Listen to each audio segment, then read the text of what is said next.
Hi, and welcome to another episode of Philly Jones Go Outdoors. As you can see behind me, we finally got our Coleman Lantern 17B camper home. We're going to give you a quick tour on the outside and show you why we purchased this for our family.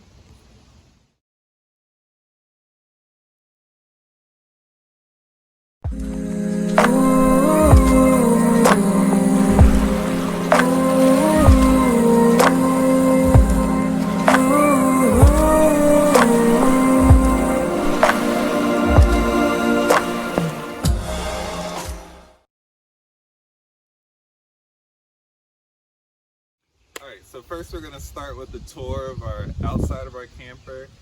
We'll start in the front here. As you can see, this is like the attachments where it's going to hook up to our vehicle. We have a propane gas tank which is going to supply like the heat to our camper, to the hot water, as well as to the stovetop gas. We also have an attached 24-volt battery that's going to supply us with some power that should last us a good amount of days here. We did opt in for the anti-sway bars that do attach to the vehicle and the tow hitch. And we also have the 7-way brake assist from the vehicle and to trickle charge the 24-volt battery. As you come around, we'll come around to the front here. We do have a place for storage. The cool thing about this, they just have a magnet at the top here so it can hold it up for you while you load. As you can see, we have some supplies already in there to help renovate the inside. So it's pretty full right now. I kind of can't really show you the depth of it, but it goes all the way across. As we come down here, you can see that we have an electrical awning that is not extended right now, but it does fully extend out. And it does have like a tipping bars adjustments if you wanted to tilt in a particular way. So that was a pretty cool option, and we'll probably attach lights to that. As you can see, the front door here, it does have a hook so you can kind of keep the door open. I really wish this was not like a thin plastic. It seems like it'll probably break pretty easily. So as me and my wife have already done, was pretty much tried to close it with this attached, and it kind of already popped off. So that's one downside I wish that they kind of fix it, make that a little bit more sturdy. We do have a step up here that retracts on the way in, so you could just pull out, step down, and climb up with the handle here. It stows away pretty easily. You see here we do have an outlet to supply like pretty much our outlet lights that we'll probably be using. As we keep coming down, we have a place where this is where all the hot water is going to be heated, and the pilot light is going to be run. It's pretty much automatic. Once we'll hear it tick, tick, tick, tick, it'll heat up the water that's going to supply the camper. Okay, so these are stabilizing jacks. They're on both sides, so pretty much once we're stationary where we want to camp, we roll those down and they pretty much hold us in place along with the front. And then this is our low-level water tanks, which they pretty much drain out once we're done camping, to drain the rest of the water out that we don't want to kind of just sit there in the camper.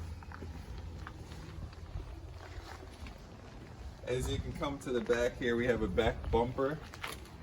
We have a back bumper here, which we could probably put a couple of things. Since we just got it, I'm probably, just because I like to have it insurance, I'm probably gonna get a spare wheel attached to the bumper, just in case we, pop a tire, we're stuck somewhere, boondocking, or probably get a bike rack so we just have our bikes while we're out camping. A lot of people also store their like sewer hose in here, aka the Stinky Slinky, or aka the Brownie Yo-Yo. That's my favorite. You can store it in the bumper here. Okay. This is where our short point power cord is. It's retractable into the camper. As you can see right now, we have it attached to the house. It's 30 amps. We also bought the adapter where you can hook up to house or possibly different campsites where they also have different power outages there. So that way we could be adaptable to wherever we are. And it easily retracts back into the camper, and then it closes down.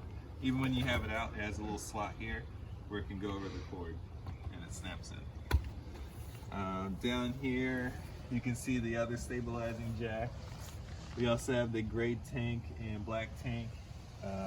That's where the dirty stuff is, the black tank. So you want to empty that first before you do that, and then the soapy water you'll do in the gray tank to wash and clean the rest of the hose out. And then you put the brown yo-yo back onto the bumper. As you come around here, you can see that we have a couple of the windows open. You can see the back of the air conditioner. This is where we're pretty much going to store our water. This one's going to be the city connection, and this is going to be the freshwater connection. So if we want to load up pretty much when we're on our way to Boondock, just use fresh water. If we have city hookup, we'll use that and put the hose in here. And we'll probably put a filter on there too to kind of filter the city water, just to make sure it's okay to drink. And as you can see here, it gives us like a tag to tell us how much our PSI on the tires should be, especially on a cold day. So here it says it's 65, so we'll make sure our tire pressure is okay before we go anywhere. And then it also tells us our unloaded vehicle dry weight. So on this one, it's 2996, so 2,996 pounds dry. So it's very good to check your towing capacity of your car.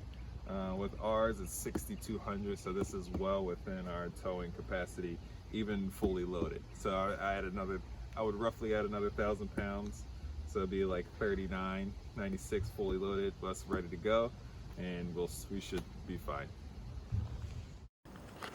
Okay, you ready to see the camper? All right, let's go in. We have our door, screen door. And we'll come inside.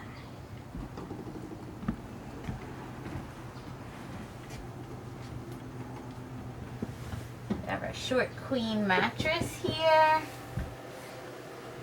Little dining area, storage space, Bluetooth compatible. It's our AC.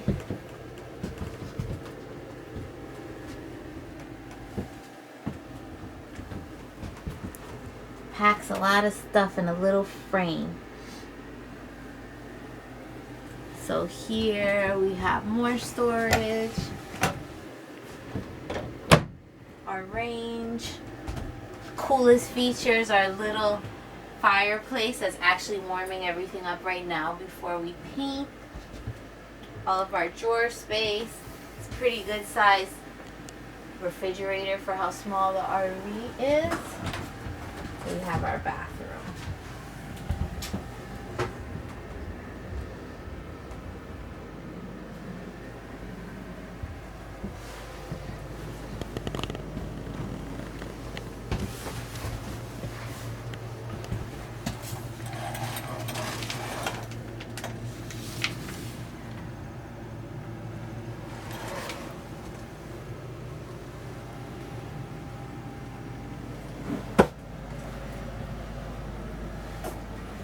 And then here we have bunk space.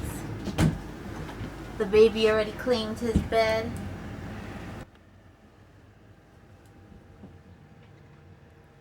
Storage. It's not there. It's over there.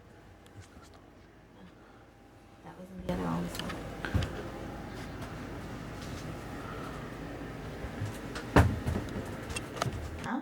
Well, we're gonna say like, welcome to episode 2. We already did that. Remember I said that in the beginning when I was first talking? Oh yeah. So you say, thanks for watching. Thanks for, I don't know. Thanks for watching the tour of our camper. Blah, blah, blah. I cut my hair. I'm not a different John. I'm the same John. I just cut my hair. So we'll talk about the camper and why we chose the Coleman Lantern 17B. Cutie little camper. 2021. 2021. Coleman camper. Had to get it ordered because they were only going to make 1,000 or something. Whatever it said on the Camping World website. A lot of the campers that were that small, we knew that we live in the city. We don't live, out in the boonies, so we weren't going to get like a huge pickup truck or some huge truck that we can't park here. because we live in like a pretty congested area. We wanted the ability to have, you know, a moderately sized SUV that can pull. And most likely we weren't going to be getting anywhere over 3,000, 4,000 pounds in terms of a trailer for that size SUV. A lot of the trailers that we saw that were around 3,000 pounds, they had nice space. They would have, you know, the short RV queen bed and usually like a booth-like dining area, which will provide more space for dining. And then that area can usually be another place to sleep. What we loved about the Coleman was it was a camper that was that small that actually had a bunk. We saw bunks in a lot of the bigger campers, and to see one in a, you know, 21.5-foot camper that's a little bit lower than 3,000 pounds was really nice, because for our family we can grow into it. Cielo can sleep there, Apollo can sleep there, and if we have another child, they can sleep there. Yeah, sure. And as crazy as it sounds, we actually didn't even pick out the car first. We actually picked out the camper first, and then we chose the car. As crazy as that sounds. But it actually made it a lot easier to make sure that our car was equipped in handling the camper and our day-to-day life. So, yeah, that's what we did. We kind of did it a little backwards, but that's okay. Yeah. Yeah. And I think for the price point, the Coleman Lantern was just right up our alley. We didn't want to spend a huge amount of money. This was also our first time getting a camper. We didn't want to, you know, get in over our heads and not really know, you know, if we're going to be able to take care of it, you know, all that type of stuff. We wanted to start smaller and then obviously grow into it, and then grow out of it if we need to, if we think that's appropriate to. So, yeah. But even still, it's a small camper, but it is jam-packed full of nice stuff. Having the bunk, having such a cute little dining area, the aesthetics of the fireplace, but also being a heat source as well, the bunk, and having a refrigerator that's as big as it is for the trailer being that size. I mean, you can't beat it. And I think that's the luxury of also getting a 2021. Oh, that's our child. Baby's awake. It's when you think you have a moment to yourself. All right, but more importantly, that's okay.